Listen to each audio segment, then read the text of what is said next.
आप सबने बहुत सी सफलता की हिंदी कहानियां स्टोरीज पढ़ी होंगी, जिनसे आपको कुछ ना कुछ प्रेरणा जरूर मिली होगी। हम भी यहाँ आपके लिए लेकर आए हैं एक आलसी व्यक्ति की सफलता की कहानी हिंदी में, जो है तो छोटी सी पर आपको एक महत्वपूर्ण सीख जरूर देगी। हर सफल व्यक्ति की अपनी एक कामयाबी की कहानी होती है और उसके पीछे छुपी होती है एक सीख। अगर हम दूसरों की कहानियों को ध्यान से पढ़ें और उनसे कुछ सीखने का प्रयत्न करें, तो यकीनन हम खुद अपने जीवन में सक्सेसफुल हो सकते हैं। इसलिए हर हिंदी कहानी के आखिर में मॉरल दिया जाता है। कुछ व्यक्ति अपनी पूरी जिंदगी एक ही पटरी पर चलते रहते हैं और अपने जीवन में कुछ खास नहीं कर पाते, लेकिन कुछ व्यक्ति अन्य लोगों से प्रेरणा लेकर अपने आप में समय रहते सुधार करते हैं और जो चाहते हैं उसमें सफलता प्राप्त कर लेते हैं। तो चलिए एक ऐसी ही स्मॉल स्टोरी आपके सामने पेश करते हैं। एक जवान लड़का था जिसका नाम था रामपाल। बचपन से ही वो पढ़ाई लिखाई में बहुत तेज था। जैसे जैसे वो और बड़ा होता गया, उसका ध्यान आध्यात्म की तरफ होता चला गया।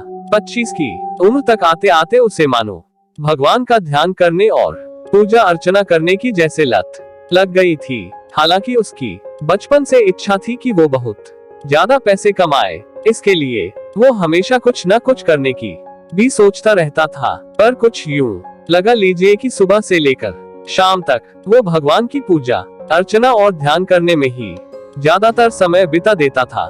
रामपाल की सफलता की कहानी, सक्सेस स्टोरी को आगे जरा ध्यान लगाकर पढ़िएगा और इससे मिलने वाली सीख और प्रेरणा को अपने खुद के जीवन में भी जरूर लागू कीजिएगा। तो बस भगवान को याद करते करते पता नहीं 5-6 साल और कब बीत गए।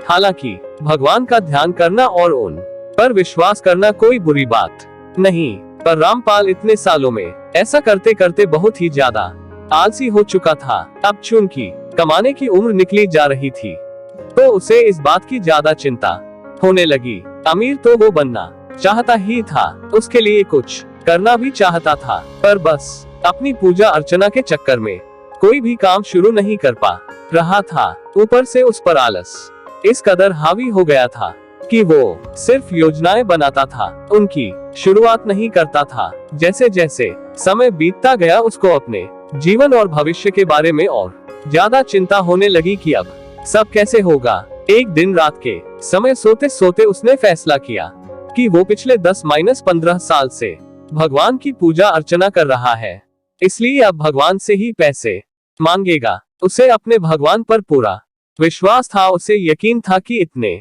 सालों से वो भगवान को याद कर रहा है, तो भगवान उसकी जरूर सुनेंगे। उसी दिन से वो हर रोज जब भी भगवान की पूजा करता, उनको याद करता, तो उनसे लाखों रुपए की मांग जरूर करता। उसे पूरा विश्वास था कि अब मेरे भगवान ही मेरी सफलता की कहानी लिखेंगे।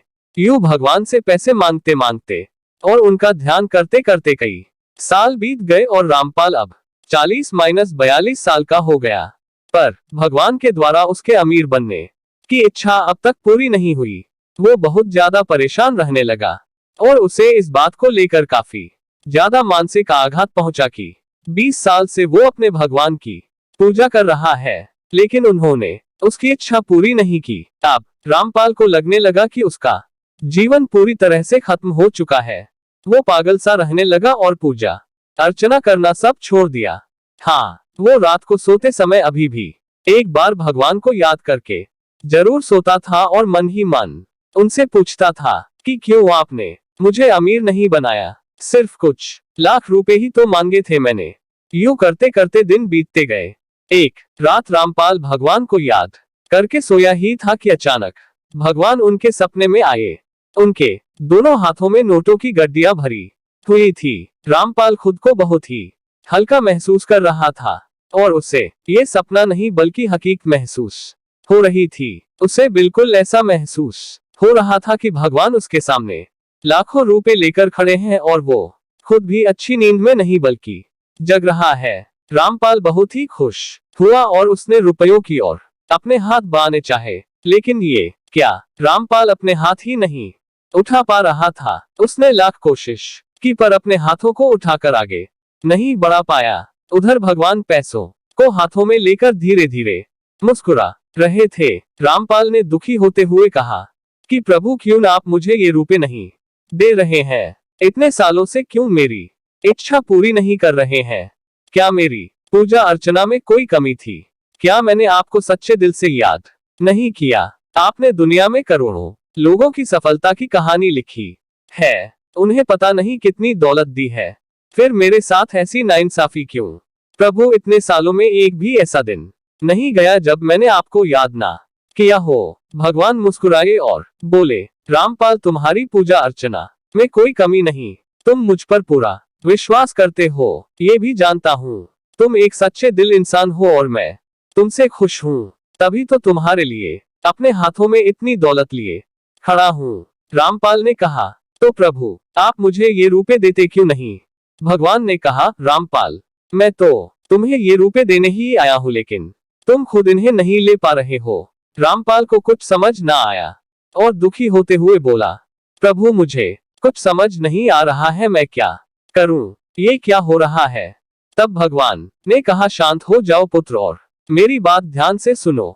तुमने जब से मुझसे दौलत मांगना शुरू किया था, मैं तब से ही तुम्हारे लिए ये रुपए पैसे हाथों में लेकर तुम्हें देने के मौके की तलाश में हूँ, लेकिन इतने साल बीत गए, तुम मुझे मौका ही नहीं दे रहे हो ये पैसे देने का। रामपाल ने कहा, प्रभु मैं समझा नहीं।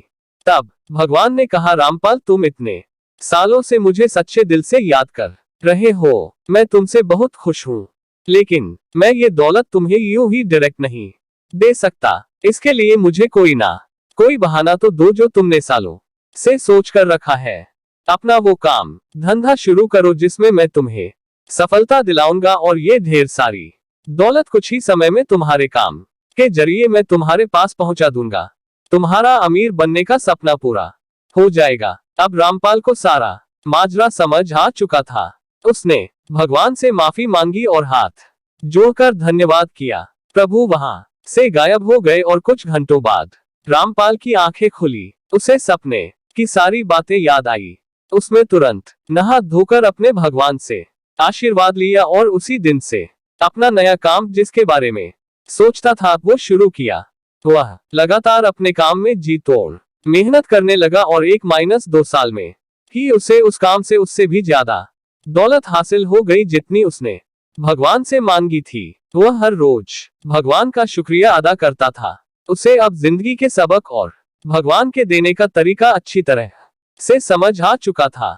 मॉरल, रामपाल की इंस्पायर करने वाली कामयाबी की हिंदी कहानी से हमें ये सीखने को मिलता है कि भगवान को भी हमें कुछ देने के लिए कोई बहाना चाहिए होता है। जो लोग पड़े पड़े बस भगवान से मांगते रहते हैं, उन्हें भगवान कुछ नहीं दे सकते। उसके लिए आपको कुछ ना कुछ करना तो जरूर पड़ेगा। भगवान में विश्वास करना अच्छी बात है, उन्हें याद करना ही चाहिए, लेकिन अगर आप भगवान से कुछ मांगना चाहते हैं तो उसके लिए कड़ी मेहनत जरूर करें और भगवान को जरिया दें, तभी प्रभु आपको दे पाएंगे। नहीं तो रामपाल की तरह भगवान तो आपको देना चाहेंगे पर आपके खुद के हाथ नहीं बढ़ पाएंगे। इसलिए आप भगवान से मांगिए, लेकिन साथ ही साथ अपना काम भी शुरू कीजिए और उसमें कड़ी मेहनत कीजिए। धन दौलत पाने के लिए आपको कोई ना कोई काम तो शुरू करना ही पड़ेगा।